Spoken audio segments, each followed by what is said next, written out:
गोविंद बोलो हरि, गोपाल बोलो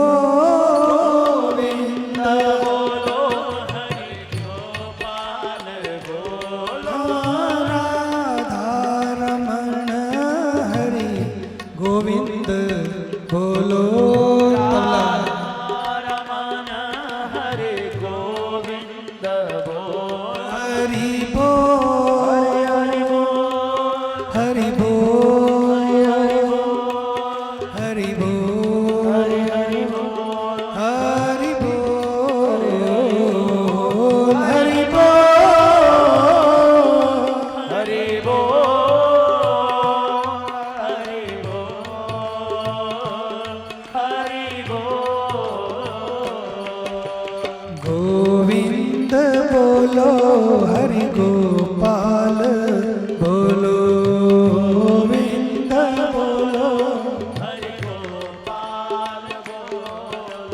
राधा रमण हरि, गोविंद बोलो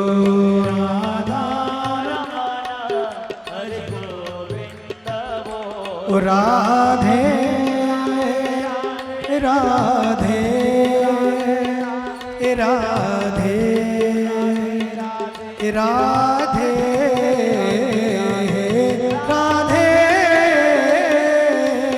राधे राधे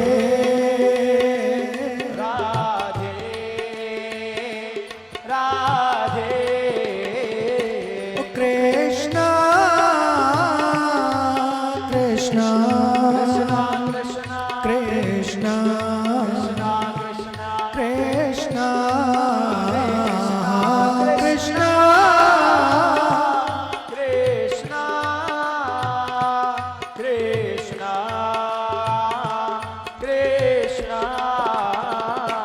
सबसे ऊंची प्रेम सगाई, सबसे ऊंची प्रेम सगाई, सबसे ऊंची प्रेम सगाई, सबसे ऊंची प्रेम सगाई।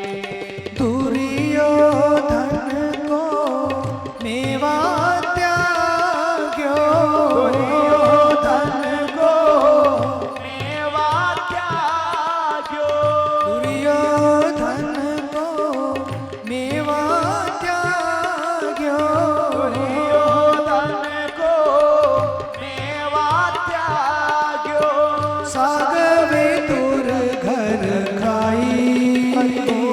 सबसे ऊंची प्रेम सगाई, सबसे ऊंची प्रेम सगाई, सबसे ऊंची प्रेम सगाई, सबसे ऊंची प्रेम सगाई। ओ हरे राम हरे राम राम राम हरे हरे, हो हरे राम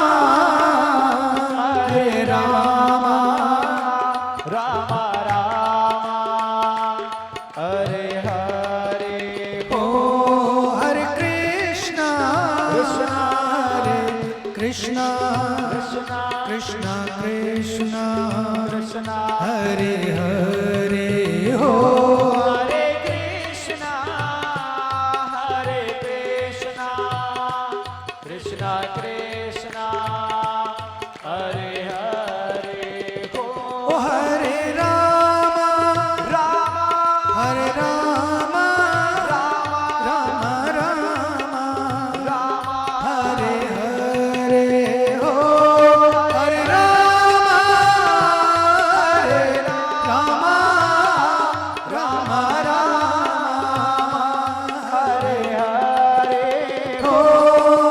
Krishna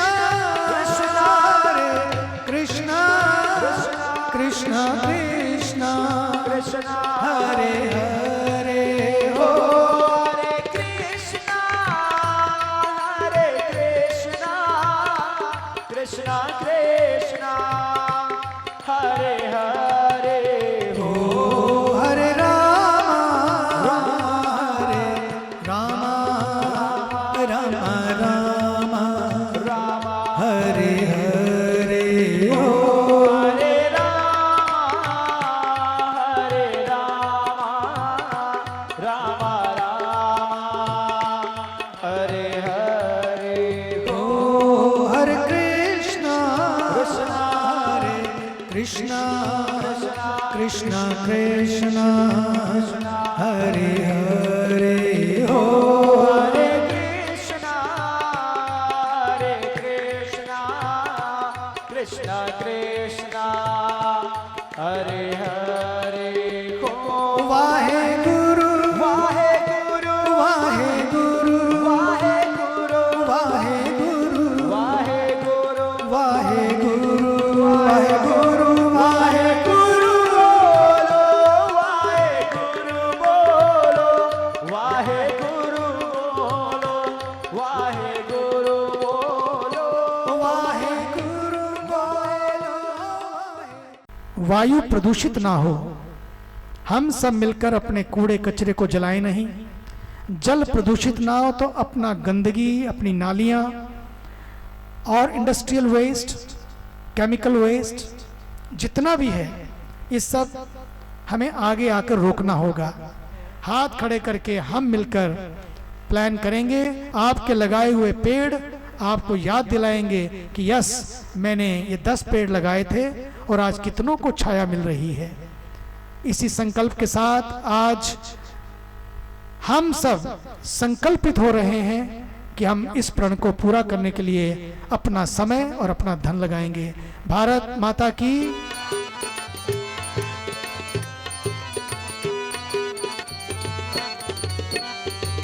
एक ही बार जो तेरी शरणागति आता, या शरणागति आता, यम के त्रास मिटाकर, यम के कष्ट मिटाकर परम गति पाता। ओम जय गंगे माता।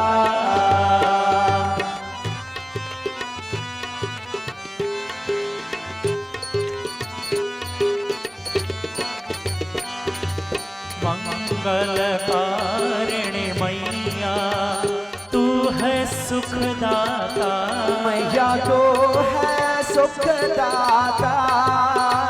तेरी गोद में आकर, तेरी शरण में आकर मन शांति पाता। ओम जय गंगे माता।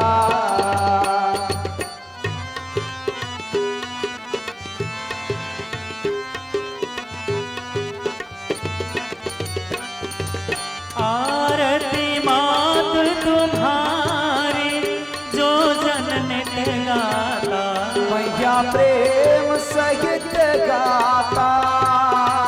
रास वही है सहज में, भक्त वही है सहज में, मुक्ति को पाता। ओम जय गंगे माता, ओम जय गंगे माता। मैया जय गंगे माता। जो नर तुमको ध्याता, जो नर मैया जी को ध्याता, मनवांछित फल पाता।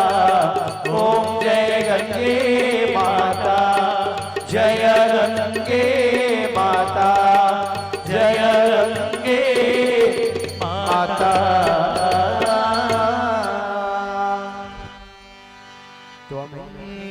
व माता च पिता त्वमेव,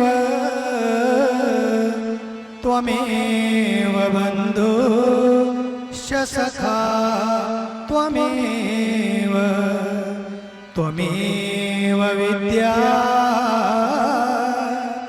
द्रविणं त्वमेव, त्वमेव सर्वं मम देव देव सर्वे भवन्तु सुखिनः सर्वे सन्तु निरामयाः सर्वे भद्राणि पश्यन्तु मा कश्चित् दुःखभाग् भवेत्। ॐ शान्तिः शान्तिः शान्तिः। जय जय राधा रमण हरि बोल हरि बोल। जय जय राधा रमण हरि बोल। जय जय राधा रमन हरि बोल हरि बोल। जय जय राधा रमन हरि बोल। जय जय राधा रमण जय राधा रमण जय जय राधा रमण हरि बोल। जय जय राधा जय जय राधा जय जय राधा रमन हरि बोल। जय जय राधा रमण हरि बोल हरि बोल। जय जय राधा रमण हरि बोल। जय जय राधा रमन हरि बोल हरि बोल। जय जय राधा रमन हरि बोल। जय जय राधा रमण हरि बोल हरि बोल। जय जय राधा रमण जय जय राधा रमण जय जय राधा रमण हरि बोल।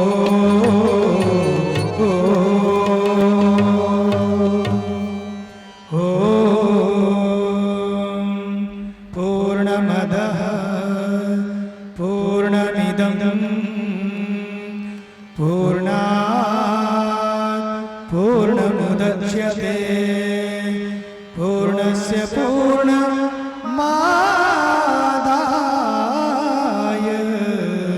पूर्णमेवावशिष्यते। ॐ शान्तिः शान्तिः शान्तिः। Issue of menstruation in the Hindu tradition is a very old and a very complex one. And there's a lot of different threads that weave together. According to tradition, no, it isn't okay. It's okay to pray. God doesn't mind. Talk to God anytime. Pray anytime, love God anytime, sing to God anytime. But there's very specific rules, specific niyams, as we say, with regard to temples, religious practices, and our menstruation. And traditionally the rule is no. Now, there's a lot of theories about why that is. The most common, but I think the one that actually isn't real, is this idea that somehow women are dirty at that time. Now, what we know is it isn't dirty. What we know is that it's an extraordinarily divine process. The reason that we menstruate is because the power of the divine creator is within us. So there's nothing dirty or impure or sinful. Certainly nothing more dirty than when you go to the toilet. After you go to the toilet, you wash your hands with soap and water. You would never enter a temple after having gone to the toilet without washing your hands. You would never enter the temple without taking a bath in the morning. So in the same way that we bathe and we cleanse, before we go to temple anyway? Well, of course you would do that anyway. So, in my personal opinion, it's not actually having to do with dirtiness. What I've heard from several very renowned, very enlightened saints is that this was actually the way of the rishis and the sages and the saints giving these women a break. That in traditional culture where women 24 hours a day, 365 days a year are the ones working in the house, working in the fields, never a break. That the rishis and the sages gave a tradition of saying for these 4 days, she's not to be in your bed, she's not to be in your kitchen, she's not to cook your meals, she's just to rest, was actually the way of the rishis and the saints and the sages giving these women a break. But in order to do that, they spoke about, oh, she shouldn't be in your kitchen, she shouldn't be in your bed, she shouldn't be preparing your food. But what I've heard from these saints is that most likely the reason really had to do with just giving these women a break. And especially today, because of course there was a time in history where we didn't have proper menstrual products and where women, as they moved through the world, literally were bleeding. So literally there was dirt and impurity and bacteria flowing out of them. But we know, certainly today, that that's not the case. There's every way to keep ourselves absolutely clean, pure, immaculate. So it's not about that, but it's about that time that was given by the sages and the saints to rest. However, as I said, this is what I have heard from several of the divine and enlightened masters, and it makes sense to me. This isn't a culture I grew up in, so it wasn't something that I learned about this from my parents. It was something I walked into as a 25-year-old and learned about it when I came. And for me, my feeling has always been, just because I don't understand something doesn't necessarily mean that it's wrong. Because here's another really important piece. The enlightened saints can actually tell energetically when a woman is menstruating. In fact, there's a great story of Pujya Swamiji's guru coming to his house one day when he was still a very young boy before he left his home with the guru. And the guru was coming to the house for lunch. Pujya Swamiji's father had invited him, please, please come home for lunch. The guru had agreed. They were walking from the temple back to the house. And as they got to the doorstep of the house, the guru turned to Pujya Swamiji's father and he said, "Are you sure I'm supposed to have lunch here today?" And of course, Pujya Swamiji's father was like, yeah, definitely. I mean, he just wanted to feed the saints. He was so full of love and devotion and bhav. And Pujya Swamiji's guru said, "You're sure?" The father said, yes, of course I'm sure. Please, Swamiji, come inside. And the guru said, do one thing. Go in the house and ask your wife if I'm really supposed to have lunch here today. And so his father went in and asked his wife. And the wife said, he's right, I'm menstruating. So the point being that there is an energy. And it was something that I knew about Pujya Swamiji from the beginning. I mean, he would know.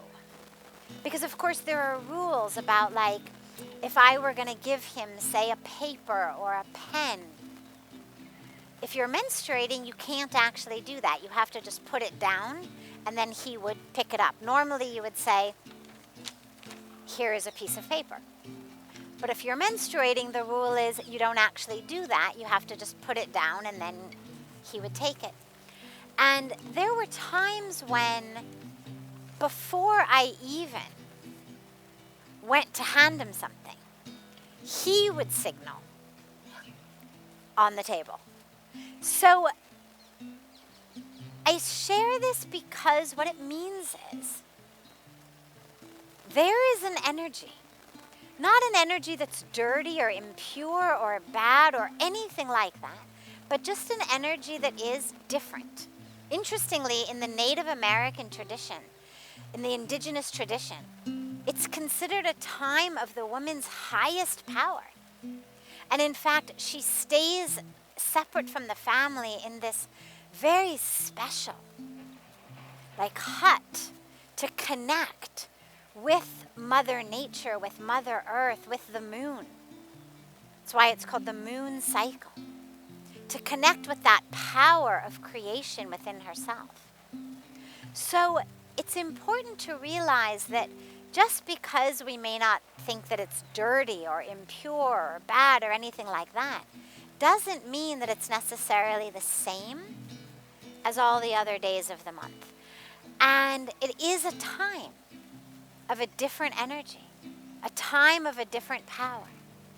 And so what I would suggest on a personal level, here's how I take care of it.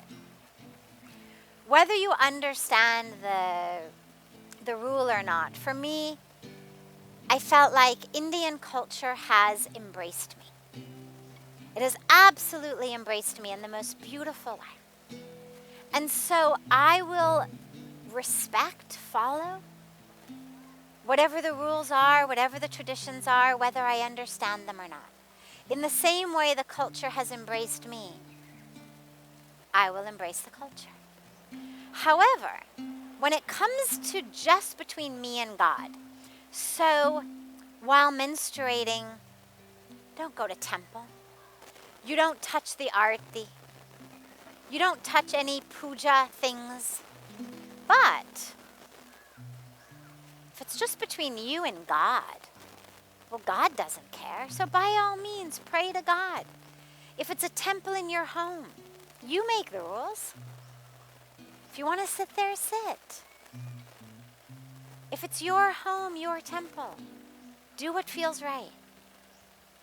But when it's an outside temple, when it's not ours, when it's not about what we want, what we think, whether we agree or we disagree, then just out of basic courtesy, basic respect for others, respect for people's beliefs, worship at home those days. God is everywhere. Sit at the temple in your house. Worship God in the temple in your heart. Worship God in the tree in your backyard. Worship God in the sunset. Worship God anywhere and everywhere. Consider those days, not a day that you can't go to temple, but consider those days the days that the world becomes your temple. The trees, the birds, the air, the grass. Consider those days an opportunity to see God in all of the other places that we normally miss Him.